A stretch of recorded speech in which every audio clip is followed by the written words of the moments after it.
नमस्कार दोस्तों, कैसे हैं आप। स्वागत है आपका हमारे YouTube चैनल टेक गुरु BHS में। दोस्तों, आज हम बात करने वाले हैं MS एक्सेल के अंदर पेज लेआउट टैब के पेज सेटअप ग्रुप के बारे में। दोस्तों, पेज सेटअप ग्रुप के अंदर हमें कई सारे ऑप्शंस मिलते हैं जिनका उपयोग हम फाइल के सेटअप के लिए और फाइल को आकर्षक बनाने के लिए कर सकते हैं।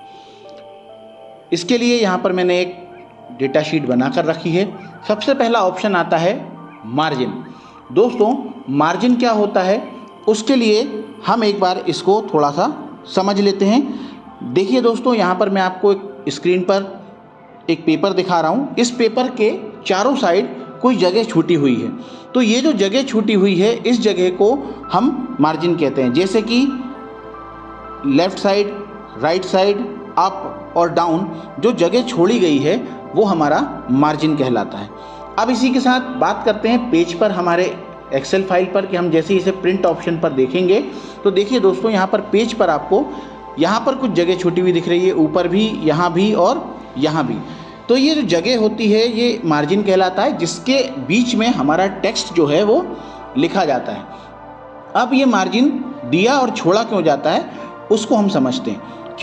क्योंकि मार्जिन इसलिए दिया जाता है ताकि अगर कभी आप फाइल को प्रिंट कर रहे हैं तो आपका डाटा कटेगा या फटेगा नहीं। अगर मार्जिन सेट होगा तो मार्जिन के अंदर रहेगा, तो उतनी जगह खाली होने के कारण आपका डेटा कटेगा नहीं। दूसरा, यदि आप फाइल को कहीं पर पंच कर रहे हैं, किसी फाइल में लगा रहे हैं, तो वो डेटा पंच करने पर वो एरिया उसमें छेद नहीं होगा या फिर वो डेटा कटेगा फटेगा नहीं। इसके अलावा यदि आप पेपर रखते हैं, कॉर्नर से अगर पेपर फट जाता है, कुछ भी होता है, तो आपका मैटर जो है वो सही रहेगा। तो इसके ऐसे कई सारे कारण हैं मित्रों जिसकी वजह से हम मार्जिन को छोड़ते हैं। मार्जिन छोड़ने का रीज़न ही यह है कि हमारा डॉक्यूमेंट थोड़ा अच्छा लगेगा और सिस्टमेटिक लगेगा। चलिए दोस्तों, अब बात करते हैं आगे अगले ऑप्शन की, जो कि है ओरिएंटेशन। ओरिएंटेशन पेपर के आकार के लिए हम यहाँ पर बात कर सकते हैं कि हम पेपर को किस तरह से ले रहे हैं, खड़े में ले रहे हैं या आड़े में ले रहे हैं। पोर्ट्रेट जो होता है, देखिए यहाँ से हम वापस जाते हैं प्रिंट पर जब हम कर रहे हैं तो ये जो साइज़ है ये हमारा पोर्ट्रेट साइज़ है। अब इसको अगर हम यहाँ से चेंज करते हैं तो देखिए इसको हम लैंडस्केप करेंगे तो ये जो पेपर है हमारा कुछ इस तरह का हो जाएगा। तो ये जो है पेपर को साइज़ को बदल देता है ओरिएंटेशन। ठीक है दोस्तों, अब बात करते हैं हम साइज़ ऑप्शन की। साइज़ के थ्रू आप पेपर के साइज़ को डिसाइड कर सकते हैं कि आपको किस तरह के पेपर साइज़ पर काम करना है। दोस्तों, पेपर के साइज़ बहुत सारे आते हैं, लेकिन मोस्टली जो उपयोग में आता है वो A4 साइज़ का पेपर होता है। हर जगह, किसी विद्यालय में, ऑफिस में, कंपनी में, मैक्सिमम जगह जहाँ पर भी लेटर या इससे रिलेटेड कोई भी काम होता है तो वहाँ पर A4 साइज़ का पेपर काम में आता है। अब बात करते हैं हम हमारे प्रिंट एरिया ऑप्शन की। दोस्तों, प्रिंट एरिया ऑप्शन जो है वो किस लिए यूज़ होता है।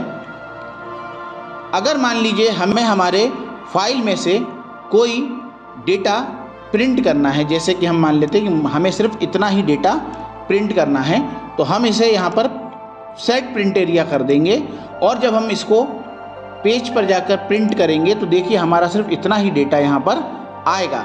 ये हमें एरिया हमने सेट प्रिंट एरिया कर दिया है। अगर इसको हमें हटाना है तो हम इसे क्लियर प्रिंट एरिया कर देंगे। क्लियर प्रिंट एरिया करने के बाद हम जब यहाँ पर जा रहे हैं तो देखिए यहाँ पर हमारा जो टेक्स्ट है वापस कटा हुआ आ रहा है। इसके लिए हम टेक्स्ट को दो तरह से ला सकते हैं। पहला, या तो हम इसका ओरिएंटेशन चेंज कर दें। ओरिएंटेशन चेंज करने से देखिए हमारा पूरा का पूरा डेटा हमारी पेज पर आ गया। और अगर हमें बिल्कुल सीधे या पेज पर ही प्रिंट निकालना है तो हमें इसके मार्जिन को सेट करना पड़ेगा। तो दोस्तों, मार्जिन के थ्रू आप पेपर के टेक्स्ट को जो कट रहा है उसे भी उस पेज पर ला सकते हैं। चलिए दोस्तों, अब बात करते हैं अगले ऑप्शन की, जो कि है हमारा ब्रेक।